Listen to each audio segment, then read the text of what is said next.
पिछले वीडियो में हमने एजेंट और रिजर्वॉयर देखा। अब एजेंट फैक्टर्स में एक और है कि ये एक्सोटॉक्सिन क्या है। ठीक है, it is the second most lethal toxin. Okay, तो बोटुलिनम टॉक्सिन के बाद ये ही सबसे ज़्यादा लीथल टॉक्सिन है, न्यूरोटॉक्सिन है। ठीक है, और क्या है, lethal dose for a 70 kg man is 0.1 mg। ठीक है, toxin acts on 4 areas of nervous system.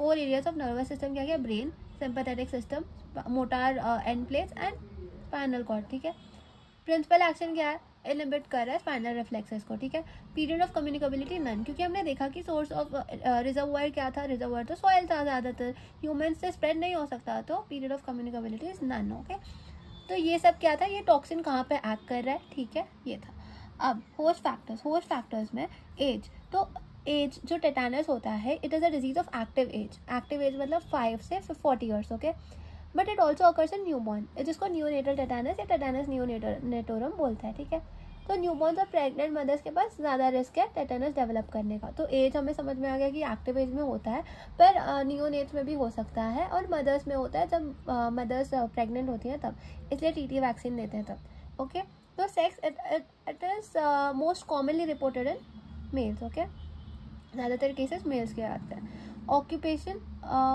Agricultural workers, क्योंकि ऑब्वियसली जहाँ पे सॉइल में काम करेंगे तो सॉइल से ज़्यादा ट्रांसफ़र हो सकता है इनमें। Okay, then immunity, herd immunity does not protect the individual.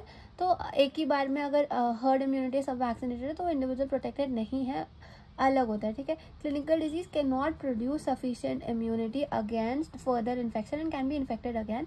In tetanus immunity is induced by immunisation only. मतलब ऐसा नहीं है कि एक बार तुम्हें इन्फेक्शन हो गया तो तुम्हें लाइफ लॉन्ग इम्यूनिटी प्रोवाइड होगी, ऐसा नहीं होता टेटानस में। ठीक है, तब जब तुम इम्यूनाइजेशन लोगे तभी तुम प्रोटेक्टेड रहोगे। ठीक है, ओके।